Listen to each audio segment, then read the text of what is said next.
Russia Ukraine இந்த பிரச்சனை தொடர்ந்து நடந்துகிட்டே இருக்கிறதுனால இந்த ரஷ்ய வீரர்களும் சரி உக்ரைன் வீரர்களும் சரி இந்த போர்னால அதிக அளவுல காயம் ஏற்படுது. இந்த காயம் ஏற்படக்கூடிய வீரர்களுக்கு இம்மீடியட்டா ஃபர்ஸ்ட் எய்டு பண்ணி வேணுங்கிற ட்ரீட்மெண்ட் பண்ணா அவரை பொழைக்க வச்சிடலாம். இதுக்கு நம்ம என்ன பண்ணலாம், அந்த வீரர்களுக்கு உதவி செய்யறதுக்கு எந்த அளவுக்கு நம்ம செய்யலாம் அப்படின்னு யோசிச்சு ரஷ்யா அவங்களோட MI-26 ரக விமானங்களை ஹெலிகாப்டரை ஒரு ஹாஸ்பிட்டலா மாத்திடலாம் அப்படிங்கிறது போல யோசிச்சு ஒரு பிளானை கொண்டு வந்திருக்கிறாங்க. இந்த வகையான ஹெலிகாப்டர் ஆஸ்பத்திரியா மாத்தக்கூடிய அந்த ஹெலிகாப்டர்னால 800 கிலோமீட்டர் வரைக்கும் போக முடியும். அதுல 2 ஆபரேஷன் தியேட்டர் இருக்கும், ஃபுல் ஃபங்க்ஷனாலிட்டியோட இருக்கும். ஒரு வேலை இந்த ரஷ்ய பேருக்கு அடிபடுது, அவரை ஃப்ரண்ட் லைன்ல இருந்து கொஞ்சம் ரஷ்யாவோட கட்டுப்பாட்டுக்குள்ள இருக்கிற ஒரு சேஃப்டியான பகுதிக்கு கொண்டு வரணும்னா ஈஸியா கொண்டு வர பகுதிக்கு அவரை கொண்டு வந்துட்டோம்னா அதே நேரத்துல இந்த ஹெலிகாப்டரை ஒரு பேஸ் வந்து டேக் ஆஃப் பண்ண வச்சாங்கன்னா போய் அந்த இடத்துல லேண்ட் பண்ணும்போது ரெண்டும் ஒரே டைம்ல இருக்கும். இதனால அந்த வீரர் ரொம்ப தூரம் டிராவல் பண்ணி போகணும் நீட் இல்ல. இது போல ஆஸ்பத்திரி ஒரு 5, 6, 7, 8 இருந்ததுன்னா இம்மீடியட்டா ஒரு ஹெலிகாப்டருக்கு 2 பேர்த்த ட்ரீட்மெண்ட் கொடுக்கும் வகையில பலருக்கும் உடனடியா ட்ரீட்மெண்ட் கொடுக்க முடியும். அது மட்டும் இல்லாம ஒரு வேலை இந்த கூட்டிட்டு வந்துட்டு இருக்கக்கூடிய அந்த நபருக்கு ஃபர்ஸ்ட் எய்ட் எல்லாம் கொடுத்தாச்சு, இதுக்கப்புறம் ஆஸ்பத்திரிக்கு தான் கொண்டு போகணுன்ற சூழ்நிலை வந்தாலும் இம்மீடியட்டா ஏர் லிஃப்ட் பண்ணக்கூடிய ஆப்ஷன் கிடைக்கும். ஏன்னா இதுல சகல ஃபெசிலிட்டிஸ் இருக்கிறதுனால இசிஜியா இருக்கட்டும் வேணுங்கிற எல்லா ஃபெசிலிட்டி இதுல இருக்க போகுது. அதனால அந்த சோல்ஜருக்கு வேணுங்கிற ஃபர்ஸ்ட் எய்ட்ல இருந்து எல்லாத்தையும் கொடுத்து ஆஸ்பத்திரிக்கு கொண்டு போற வரைக்கும் அவருக்கு என்னெல்லாம் வேணுமோ எல்லாம் இந்த ஐசியூன்னு சொல்லுவாங்களா அதோட ஒரு கேர் கொடுத்து கொண்டு போய் ஆஸ்பத்திரியில் விட்டாங்கன்னா அதுக்கப்புறம் ஆஸ்பத்திரியில ட்ரீட்மெண்ட் பார்த்துக்கலாம். இது போல சகல ஃபெசிலிட்டி இருக்கக்கூடிய ஒரு ஹெலிகாப்டர் டிசைன் பண்ணலாம் அப்படிங்கிறது போல டிசைன் பண்ணிக்கிறாங்க. இந்த ஒரு கான்செப்ட் நல்லா இருக்கிற மாதிரி இருக்குது. ஏன்னா போர் வீரர்கள் அதிக அளவுல கஷ்டப்பட்டுட்டு இருக்காங்க. அவங்களுக்கு வேணுங்கிற உதவிகளை எந்த அளவுக்கு செய்யலாம், திறன்பட செய்யலாம் அப்படிங்கிறத யோசிச்சு ரஷ்யா இது போல வேலைகள்ல இறங்கி இருக்கிறாங்க. இதெல்லாம் ஒரு நல்ல கான்செப்ட் மாதிரி தான் தெரியுது. இது போல பல டிஃபென்ஸ் சம்பந்தப்பட்ட செய்திகளை தான் இந்த பதிவுல நம்ம பார்க்க போறோம். அனைவருக்கும் வணக்கம். நான் உங்கள் செந்தில், இது உங்கள் செந்தில் டிஃபென்ஸ். பதிவுக்குள்ள போறதுக்கு முன்னாடி நம்ம சேனல் இன்னும் சப்ஸ்கிரைப் பண்ணலன்னா மறக்காம சப்ஸ்கிரைப் பண்ணிடுங்க. கூடவே பக்கத்துக்கு இருக்கிற பெல் ஐக்கான்ல ஆல் ஆப்ஷன் சூஸ் பண்ணிக்கோங்க. அப்பதான் நம்ம எப்ப பதிவுகளை போட்டாலும் உங்களுக்கு இன்ஸ்டன்ட் நோட்டிபிகேஷன் வரும். அது கூடவே நம்ம சேனலும் அடுத்தடுத்த கட்ட வளர்ச்சியடைய கொஞ்சம் உதவியா இருக்கும். எனக்கா இந்த உதவி செய்வீங்க நம்பிக்கையில பதிவுக்குள்ள போயிடலாம். முதல் செய்தி உக்ரைன் கிட்ட இருந்து வந்துடலாம். இப்ப நீங்க ஒரு பதிவு லோட் ஆயிருக்கும் பாத்துட்டு இருக்கீங்களா? இது அமெரிக்காவோட automatic grenade launcher, 40 mm automatic grenade launcher. இதோட பேர் MK-19 சொல்லுவாங்க இந்த ஆயுதத்தோட பேரு.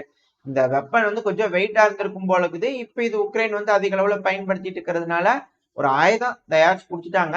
முன்னிலையில சண்டை பிடிச்சிட்டு இருக்கிற வீரர்களுக்கு என்ன தேவை அப்படிங்கிறது போல கேட்டதுக்கு இதுக்கு ஏதோ வீல் வேணும்னு கேட்டிருப்பாங்க போல இருக்குது. ஒரு இன்ஜினியரை கூட்டு வந்து டப்புனு வீலை வச்சு கொடுத்துக்கிறாங்க அட்டாச் பண்ணி. இதனால என்ன பெனிஃபிட்னா இதுக்கு முன்னாடி வெயிட்டா இருந்திருக்கும் போல இருக்குது, தூக்கிட்டு ஒரு இடத்துக்கு ஓடுறதுக்கும் வர்றதுக்கும் கஷ்டமா இருந்திருக்கும் போல இருக்குது.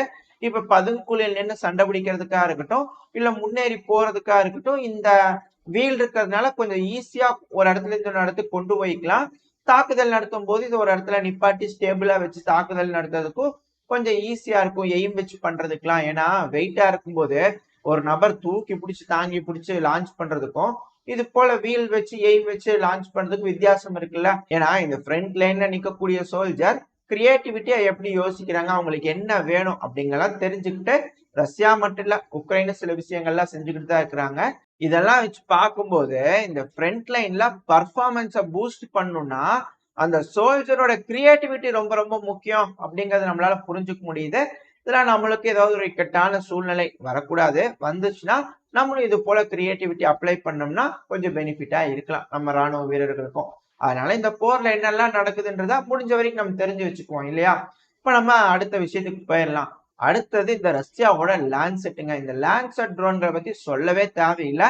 எந்த அளவுக்கு பெர்ஃபார்ம் பண்ணும் அப்படிங்கறதுல பல வீடியோ பதிவுகளை பார்த்திருப்போம். இந்த லான்செட் ட்ரோன்களும் பல வகையான அப்டேட்டுக்கு போயிருக்குது, அப்கிரேட் எல்லாம் பண்ணிக்கிறாங்க. ஏன்னா தனியா ஒரு இடத்துல ஏவி விட்டோம்னா அதுவே ஒரு இடத்துல பறந்து அதுவே ஒரு டார்கெட்டை பிக்ஸ் பண்ணி இதை நம்ம அடிக்கலாம்னு முடிவு எடுத்து அது போய் அடிக்கிறதுக்கு இது போல ஏகப்பட்ட விஷயங்கள் அப்கிரேட் பண்ணிட்டாங்க ரஷ்யா, இல்லைன்னு சொல்ல. ஆனாலும் பெருமளவுல பயன்படுத்திட்டு இருக்கக்கூடிய அந்த லான்சர் ட்ரோன்கள் இருக்குல்ல, அதான் நீளமா இருக்கும் இல்லையா, அந்த லான்சர் ட்ரோன்கள் தான் பெருமளவுல பயன்படுத்திட்டு இருக்கிறாங்க. இப்ப அந்த லான்சர் ட்ரோன்களை இந்த டேங்குகள் அடிக்கிறதுக்காக இருக்கட்டும் இன்ஃபேண்ட்ரி வெஹிக்கிள் அடிக்கிறதுக்காக இருக்கட்டும் பயன்படுத்திட்டு இருந்தாங்க. இப்ப அந்த ட்ரோன்களை அதிக அளவுல பயன்படுத்துறதுனால அதை தெரிஞ்சுக்கிட்டாங்க. இப்ப ஃப்ரண்ட் லைன்ல இருக்கக்கூடிய வீரர்கள் கிரியேட்டிவிட்டி, அதனால என்ன செய்யறாங்க, இது போல டேங்குக்கு கிரில் சைட்ல போட்டுடலாம், கோப் கேஜ் போட்டுடலாம், இதனால இந்த ட்ரோன்கள் வந்து தாக்குச்சுன்னா அங்க இங்கேயும் சிக்கிக்கும், வலை போட்டுடலாம், இந்த ட்ரோன் நெட்டுன்னு சொல்றாங்களா அது மாதிரி போட்டு வச்சிடலாம் அப்படிங்கிறது போல யோசிச்சு இது போல அதுக்கான டிஃபென்ஸுக்கான வழியை வந்து முயற்சி செய்யறாங்க. இப்ப ட்ரோன்கள் என்ன செய்ய வேண்டியதா இருக்கு, முன்னாடி மாதிரி ஈஸியா ஒண்ணு பார்த்தோமா அடடா போய் அடிச்சிடலாம் போய் அடிச்சோம்னா வேலை செய்யறது இல்ல, அதோட தாக்குதலோட வீரியம் கம்மியாயிடுச்சு. இப்ப திரும்பவும் இந்த ட்ரோனை கொஞ்சம் இன்டெலிஜென்ட்டா பண்ணும். அதுக்காக ரஷ்யா என்ன பண்ணிக்கிறாங்க, இந்த லான்சர் ட்ரோன்கள்ல ஒரு கேமராவை அடிஷனலா அட்டாச் பண்ணியிருந்துக்கிறாங்க, சைட்ல வச்ச மாதிரி இருக்குது. அந்த கேமரா வந்து பாத்தீங்கன்னா லைட் அடிக்கும், ஒரு கேமரா அப்புறம் ஒரு லைட் அடிக்கிற டிவைஸ் இருக்குது, லைட் டிடெக்ஷன் அண்ட் ரேஞ்ச் அப்படின்னு சொல்லுவாங்க.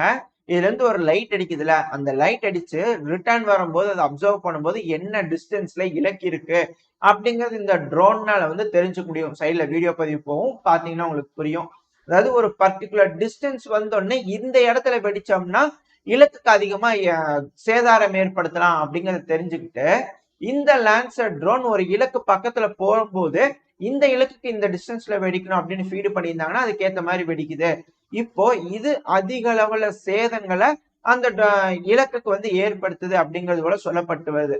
அதாவது இந்த ட்ரோன்கள் முதல்ல இருந்தா போதும் அப்படின்ட்டு இருந்தது, இப்போ ட்ரோன்களை அதிநவீனப்படுத்திட்டு இருந்தாங்க.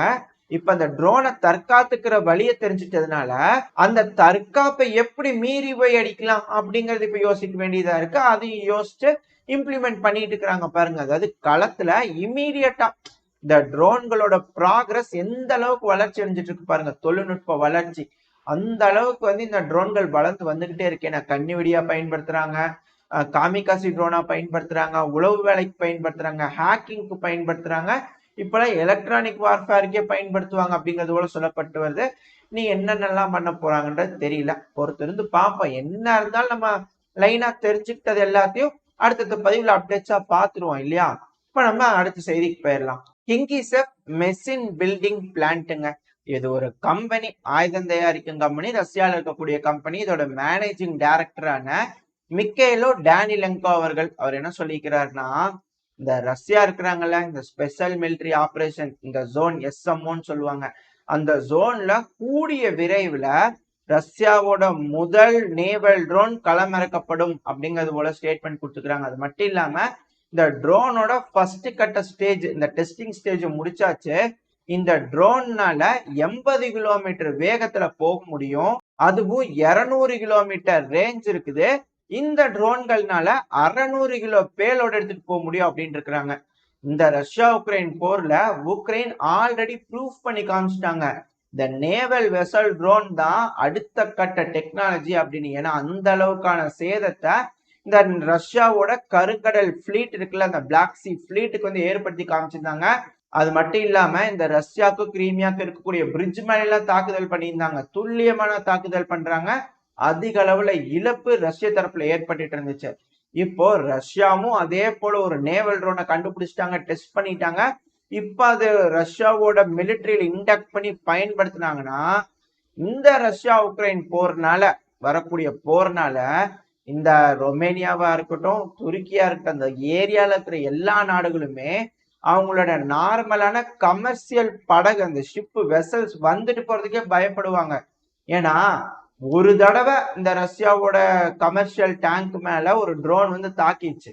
இப்ப ரஷ்யாவோட ட்ரோன் போய் தாக்குதுன்னு வச்சுக்கோங்களேன், அவங்க தாக்குறாங்க நாங்களும் தாக்குறோம், இதெல்லாம் வந்து ரெஸ்ட்ரிக்டட் ஏரியா அப்படிங்கிறத சொல்லிடலாம் இல்லையா. இதுக்கு நல்லா ரோந்து பண்ணில ரஷ்யா அவங்களோட அதிநவீன கடற்படையில இருக்கக்கூடிய கப்பல்களை களமிறக்கி விட்டு இருந்தாங்க, சப்மரைனை களமிறக்கி விட்டுட்டு இருந்தாங்க. அந்த சமயத்துல இந்த மாதிரி ட்ரோன்களை வச்சு போய் தொந்தரவு பண்ணி காமிச்சிருந்தாங்க உக்ரைன். இப்போ ரஷ்யா உளவு வேலை பார்க்கறதுக்கா இருக்கட்டும் இல்ல தாக்குறதுக்கா இருக்கட்டும், இது போல ட்ரோன்களை பயன்படுத்த ஆரம்பிச்சிருவாங்க. அதுவும் இது போல சர்ஃபேஸ் நேவல் வெசல் ட்ரோன்ங்கிறது அடுத்த கட்ட வளர்ச்சிங்க இந்த தொழில்நுட்பத்துல, ஆயுதம் தொழில்நுட்பத்துல. ஏன்னா இந்த அமெரிக்காலாம் சொல்லிக்கிறாங்க இல்லையா, எங்களோட இந்த ஏர்கிராப்ட் கேரியரை யாராலையும் தொட முடியாதுன்னு. இது போல நேவல் ட்ரோன்ல சத்தமே இல்லாம போய் தொட்டுட்டு வந்துடும், தொட்டுட்டு வந்தனால மிகப்பெரிய வெடி விபத்து ஏற்பட்டுரும், ஒரு ஓட்டை விழுந்துருச்சுன்னா வேலை முடிஞ்சிச்சு அப்படிங்கறத யதார்த்தமான உண்மை. ஆனா இதையும் டிஃபெண்ட் பண்றதுக்கு பல வழிகள் இருக்கும். ஆனா இப்பதான் அந்த ஆர்கான அண்டர் சப்மரைன் ட்ரோன்கள்லாம் பார்த்தாச்சு, சத்தமே வராது, எப்படி கண்டுபிடிப்பாங்க, ஏன்னா ரொம்ப சிறுசாவும் இருக்குது. ரொம்ப ரொம்ப கஷ்டம் தான். ஈஸியா ஸ்டெல்த் அது போல ஏகப்பட்ட விஷயம் இந்த ட்ரோன்களுக்கு வந்துருச்சு. ஈஸியா உள்ள போய் தாக்கிட்டு வேலை முடிஞ்சு. அப்படி ஒரு வேலை கண்டுபிடிச்சு தாக்கி அழிச்சிட்டாலும் இழப்பு இந்த ட்ரோன்களை ஏவனவங்களுக்கு கிடையாது இல்லையா? ஏன்னா அப்படித்தான் உக்ரைன் வந்து அடிக்கடி ரஷ்யாவோட பல சப்மரைன்களா இருக்கட்டும் கப்பல்களை தாக்கி காமிச்சுக்கிறாங்க. அதனால இழப்புகள் வந்து உக்ரைனுக்கு எதுவும் கிடையாது. ஆனா ரஷ்யாவுக்கு அதிக அளவுல இழப்புகள் இருக்கு. இந்த ட்ரோன்கள் ரஷ்யா களமிறக்கி இது எப்படி பெர்ஃபார்ம் பண்றதை வச்சுதான் இந்த ரஷ்யாவோட இந்த கடல் பாதுகாப்பு இதுக்கு மேல இருக்க போகுது. அது இந்த சி ஆஃப் அசோவா இருக்கட்டும், இந்த கருங்கடல்ல ரஷ்யாவோட டாமினன்ஸ் இந்த ட்ரோன்கள்னால திரும்பவும் மீட்டெடுக்கப்படும் அப்படிங்கிறது போல சொல்லப்பட்டு வருது. என்னால முடிஞ்ச வரைக்கும் இந்த ரஷ்யா உக்ரைன் போர்ல என்னெல்லாம் நடக்குது அப்படிங்கறது ஒரு பதிவா வந்து நம்ம கொடுத்துக்கிட்டே இருக்கிறோம். அவங்க என்ன யோசிக்கிறாங்க, போர்ல என்ன நடந்துட்டு இருக்கு, எது மாதிரியான ஆயுதங்களை பயன்படுத்துறாங்க அப்படிங்கிற விஷயங்களை கலெக்ட் பண்ணி முடிஞ்சாலும் உங்களுக்கு கொடுத்துட்டு இருக்கோம். இது போல பதிவுகள் எப்படி இருக்குது, உங்களுக்கு பிடிக்குதா? பிடிச்சிருந்தா லைக் பண்ணிட்டு உங்க ஃப்ரெண்ட்ஸ் அண்ட் ஃபேமிலியோட ஷேர் பண்ணிக்கோங்க. அது கூடவே மறக்காம இந்த பதிவுகளை பத்தின கருத்துக்கள் என்ன அப்படிங்கறது கமெண்ட் செக்ஷன்ல சொல்லுங்க. இந்த பதிவு சுவாரஸ்யமா இருந்திருக்குன்ற நம்பிக்கையில அடுத்த பதிவுல உங்களை சந்திக்கிறேன். அது வரைக்கும் ஸ்டே சேஃப். By by.